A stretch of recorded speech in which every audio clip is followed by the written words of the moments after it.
Bonjour à tous et bienvenue dans cette nouvelle formation dédiée au dimensionnement des bâtiments avec Robot Structural Analysis. Avant de démarrer, je vais vous demander de vous abonner, mais également de liker la vidéo. L'objectif de cette formation sera de vous doter des connaissances nécessaires pour pouvoir dimensionner, c'est-à-dire faire l'étude béton armé complète de vos projets de structure.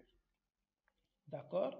Donc, pour ce faire, quand vous lancez votre logiciel Robot Structural Analysis, vous aurez plusieurs icônes comme ça, où vous aurez à choisir le modèle qui correspond le plus à ce que vous voulez faire.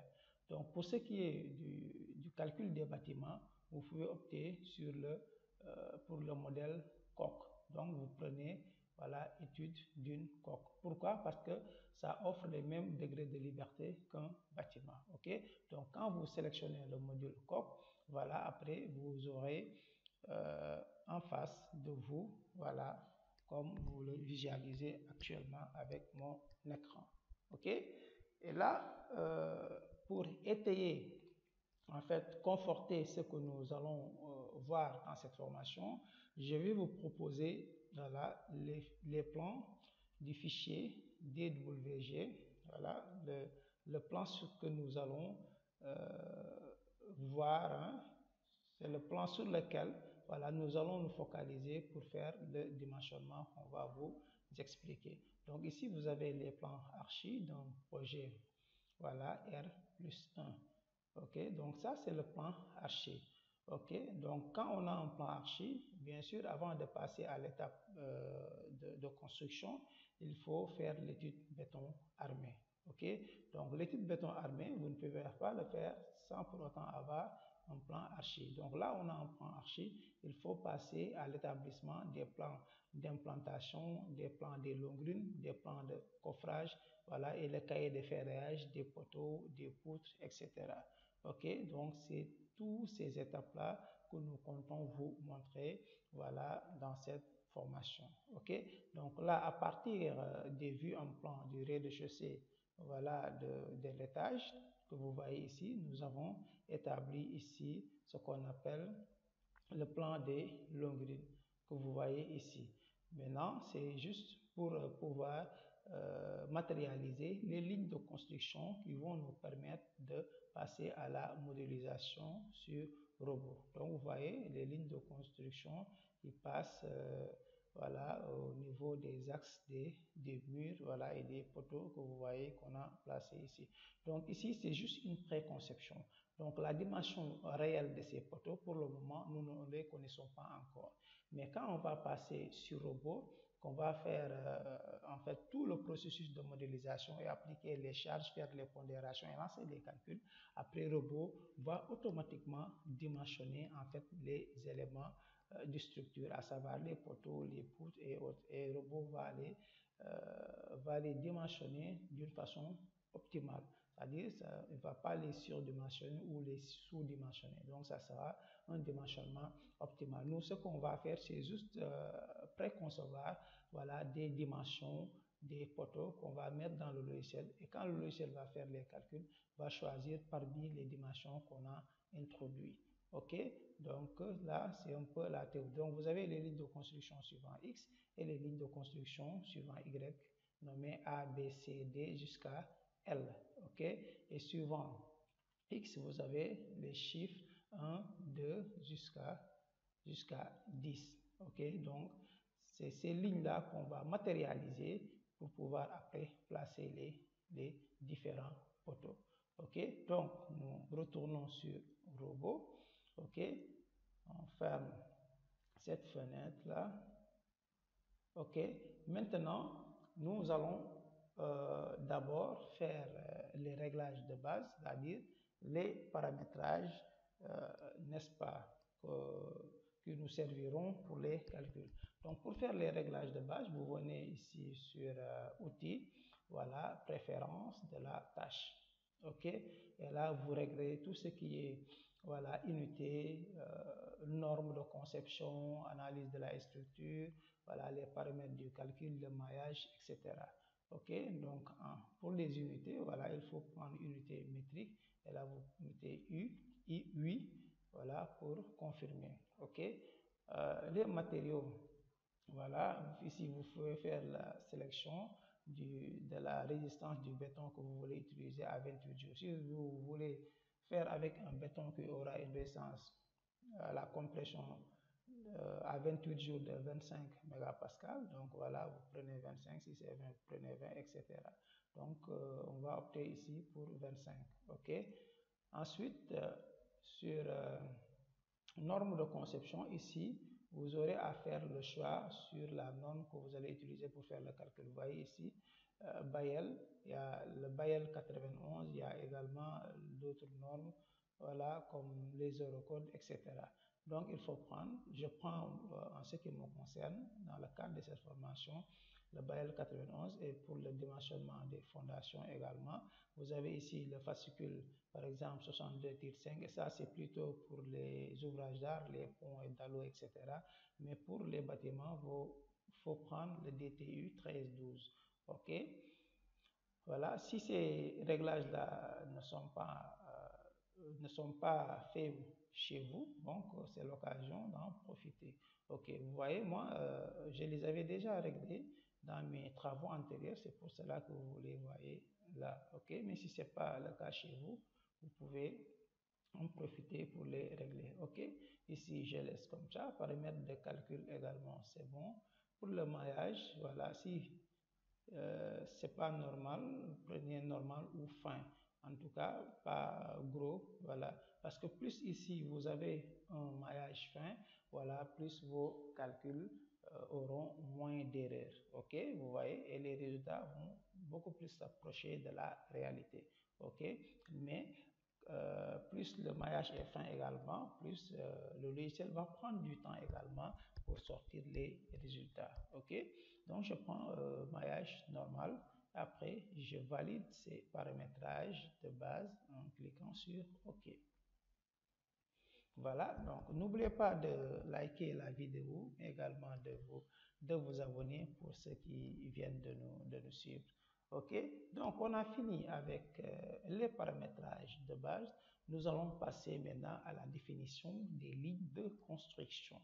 OK, donc les lignes de construction, c'est ce que vous voyez là sur le fichier DWG. C'est ces lignes-là qu'on vous a montré tout à l'heure, suivant X et suivant Y, avec les espacements que vous voyez ici. Donc, c'est ces espacements-là qu'on va rentrer dans le sens X, par exemple 2, 1,5, 1,55, 3,2, 0,95, 1,65, 1,15 et 1,35. Suivant X, c'est ça qu'on va rentrer. Et suivant Y, nous allons rentrer ces valeurs-là que vous voyez. Donc, nous allons passer sur Robot pour vous montrer comment pouvez-vous définir ces lignes de construction pour les matérialiser. OK? Donc, je viens sur Robot, vous venez ici à droite. Hein, en haut à droite, vous avez ici définition des axes. Vous cliquez et là, vous mettez sur cartésien. Donc, vous prenez le repère cartésien. Donc, vous avez les coordonnées en X, Y et en Z. OK? Donc, je vois ici des valeurs. Ici, il faut les supprimer. Voilà, pour définir voilà, les nouvelles coordonnées. OK? Donc, là, je me place sur l'axe X. Maintenant, quand vous vous mettez sur l'axe X, comme on l'a vu tout à l'heure, nous allons définir les espacements qu'on a suivant l'axe X. OK? Pour les définir, vous venez ici, mettre sur espacement, vous mettez les valeurs. Par exemple, tout à l'heure, regardez, la première valeur ici, suivant X, c'est quoi? 2, ensuite 1,5, ensuite 1,55, etc. OK? Donc, je viens ici, je mets 2. Et là, répéter, il faut le répéter tout simplement une fois. Si on avait, si après le 2, on avait un autre 2, là, on pouvait faire répéter 2 fois. Mais on a une fois cet espacement de 2, donc on le met répéter une fois. Après, vous mettez ajouter. Mais regardez, le libellé, on veut que ça soit numéroté 1, 2, 3, etc. Donc, sélectionnez ça, c'est bon. OK. Ensuite, on clique sur ajouter. Ok, vous voyez, ça s'est ajouté. Après le 2, on avait tout simplement 1,5. Je mets 1,5. Ok, on met ajouter. Ensuite, on a 1,55.